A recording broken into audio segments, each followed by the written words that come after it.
प्रयागराज महाकुंभ में श्रद्धालुजनों की भारी भीड़ है। लगभग 8 से 10 करोड़ श्रद्धालु इस समय प्रयागराज के अंदर मौजूद है। कल भी 5.5 करोड़ श्रद्धालुजनों ने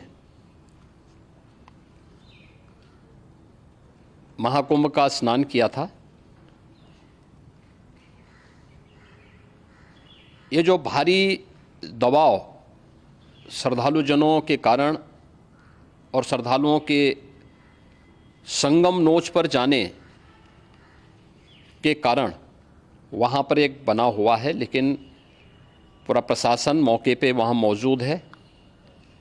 रात्रि को 1 से 2 बजे के बीच में अखाड़ा मार्ग पर, जहाँ पे अखाड़ों के अमृत स्नान के दृश्य से बैरिकेड्स भी किए गए थे, तो बैरिकेड्स को फांद करके आने में कुछ श्रद्धालु गंभीर रूप से घायल हुए हैं। उन्हें तत्काल हॉस्पिटल में पहुंचा करके उपचार आदि की व्यवस्था उनके लिए की गई है। उनमें से कुछ श्रद्धालु गंभीर रूप से घायल हैं। लगातार प्रशासन स्थानीय स्तर पर श्रद्धालुओं की सकुशल स्नान कराने के दृष्टि से रात्रि को कल सायंकाल 6:30-7 बजे से ही मौनी अमावस्या का मुहूर्त प्रारंभ होने के बाद से ही लगातार लगा हुआ है। प्रयागराज में महाकुंभ में श्रद्धालुजनों के सकुशल स्नान करने,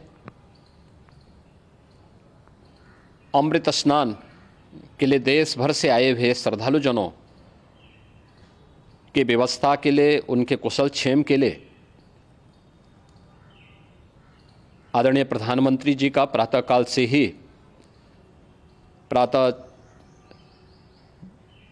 से ही उनके लगभग 4 बार प्रधानमंत्री जी ने हालचाल लिया है। माननीय गृह मंत्री जी ने, माननीय राष्ट्रीय अध्यक्ष भारतीय जनता पार्टी श्री JP नड्डा जी ने, माननीय गृह मंत्री श्री अमित शाह जी ने भी, और प्रदेश की माननीय राज्यपाल श्रीमती आनंदीबेन पटेल जी ने भी लगातार जानकारी लेकर के सभी के कुशल क्षेम और सकुशल स्नान कराने के बारे में निरंतर रिपोर्ट ले रहे हैं। हम लोगों की प्रातःकाल से ही श्रद्धालुजन जो भी आए हैं वे स्नान कर सकें, इसके लिए यहाँ पे उच्च स्तरीय बैठक भी चल रही है, जिसमें मुख्य सचिव भी हैं, DGP हैं, प्रमुख सचिव गृह हैं, मुख्यमंत्री कार्यालय के अपर मुख्य सचिव के साथ ADG लॉ एंड ऑर्डर के साथ साथ अन्य वरिष्ठ अधिकारीगण मौजूद हैं। प्रयागराज में हालात वर्तमान में नियंत्रण में हैं, लेकिन भीड़ का दबाव बहुत बना हुआ है। अखाड़ा परिषद से जुड़े हुए पदाधिकारियों के साथ मैंने स्वयं भी बातचीत की है। आचार्य महामंडलेश्वरों से भी, पूज्य संतों के साथ भी मेरी बातचीत हुई है, और पूज्य संतों ने बड़ी ही विनम्रता के साथ इस बात को कहा है कि नहीं, श्रद्धालुजन पहले स्नान करेंगे और फिर जब उनका दबाव कुछ कम होगा और वे सकुशल वहाँ से निकल जाएंगे, तब हम लोग स्नान करने के लिए संगम की तरफ जाएंगे। अभी पहले श्रद्धालुजनों को, चूँकि देश भर से आए हैं, तो इसके लिए उन्हें सभी अखाड़े इसके लिए सहमत हैं और सभी लोग इस व्यवस्था के साथ जुड़े हुए हैं। लगातार इस दिशा में हम लोगों का प्रयास है कि जो अब तक प्रातःकाल से ही आपने देखा होगा, कल मैंने बताया कि कल लगभग 5.5 करोड़ श्रद्धालु कल महाकुंभ का स्नान किए हैं, और आज प्रातःकाल तक लगभग 8:30 बजे तक 3 करोड़ से अधिक श्रद्धालु स्नान कर चुके हैं, और ये लगातार जारी है। लेकिन संगम नोच पर, अखाड़ा मार्ग पर, नागवासुकी मार्ग पर लगातार दबाव बना हुआ है, और वहाँ पर श्रद्धालुजनों की सुविधा के लिए भी हर प्रकार की वहाँ पर प्रशासन पूरी मुस्तैदी के साथ लगा हुआ है। और इसीलिए मेरी अपील है पूरे प्रदेशवासियों से, पूरे देशवासियों से और सभी श्रद्धालुओं से भी, सभी पूज्य संतों से भी कि अफवाह पर कोई ध्यान न दें, संयम से काम लें। ये सब आयोजन सभी लोगों का है। प्रशासन उनकी सेवा के लिए पूरी तत्परता के साथ लगा हुआ है। केंद्र और राज्य सरकार पूरी मजबूती के साथ वहाँ पर हर प्रकार का सहयोग करने के लिए तत्पर है। लेकिन कोई किसी अफवाह पे ध्यान न दें।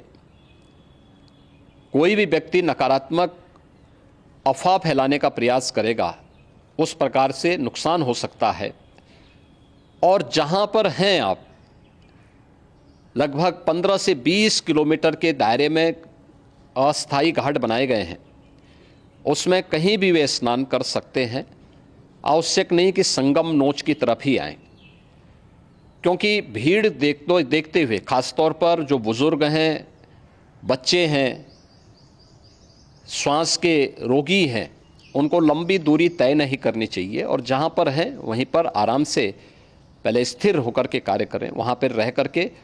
और जो नज़दीक के घाट हैं, उसी नज़दीक के घाट में स्नान करेंगे। सब गंगा जी के ही घाट हैं और गंगा जी के इस घाट में वही पुण्य प्राप्त होगा। ये मौनी अमावस्या है। मौनी अमावस्या में स्नान का महत्व है।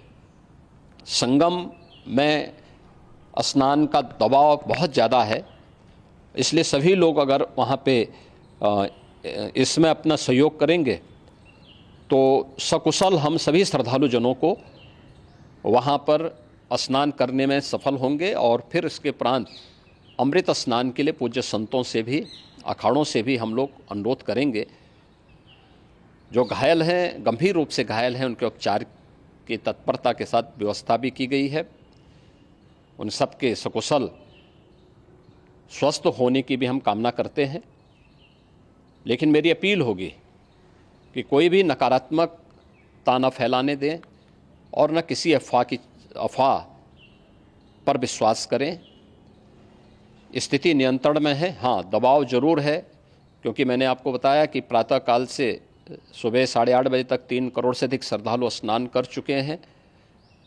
और पूरे मेला क्षेत्र में अगर हम देखेंगे, प्रयागराज में हम देखेंगे तो लगभग 9 से 10 करोड़ श्रद्धालु इस समय वहाँ पर मौजूद है, जिसमें से 3 करोड़ यह वापस जा रहा है। इसके लिए रेलवे ने भी मेला स्पेशल लगाई हुई है। प्रातःकाल से लगभग 40 मेला स्पेशल प्रयागराज स्टेशन से और जोशी स्टेशन से, अन्य स्टेशन से श्रद्धालुओं को लेकर के सकुशल स्नान कराने के बाद उनको लेकर के गंतव्य की ओर आगे बढ़ी है। और लगातार ये प्रक्रिया वहाँ पर आगे बढ़ाई जा रही है। होर्डिंग एरिया भी बनाए गए हैं। प्रशासन जो वहाँ पर डायरेक्शन दें, मुझे लगता है सब लोग उसका पालन करेंगे तो सकुशल, क्योंकि पूरा दिन भर देर रात्रि तक अमृत स्नान का मुहूर्त है। मौनी अमावस्या का जो मुहूर्त है पूरे रात्रि भर है। इसलिए ये नहीं हो केवल इस पे कि हम अभी स्नान करेंगे, आवश्यक नहीं, कभी भी आप स्नान कर सकते हैं। तो उस पर ज़रूर सभी से मेरी विनम्र अपील होगी कि वे लोग उस पर सहयोग करेंगे तो सकुशल सभी को स्नान कराने में और सकुशल इस महापर्व को आयोजित करने में प्रशासन को और शासन को मदद मिलेगी। धन्यवाद। तो प्रयागराज में इस वक्त 9 से 10 करोड़ श्रद्धालु मौजूद हैं। ये कहा है यूपी के मुख्यमंत्री योगी आदित्यनाथ ने। कह रहे हैं सुबह 8:30 बजे तक 3 करोड़ लोगों ने स्नान किया, कल भी 5 करोड़ लोगों ने स्नान किया था। और भीड़ काफी ज्यादा है, भीड़ का, श्रद्धालुओं का दबाव काफी ज्यादा है, लेकिन अब हालात नियंत्रण में हैं। घायलों का इलाज अस्पताल में कराया जा रहा है। अफवाहों पर ध्यान ना दें।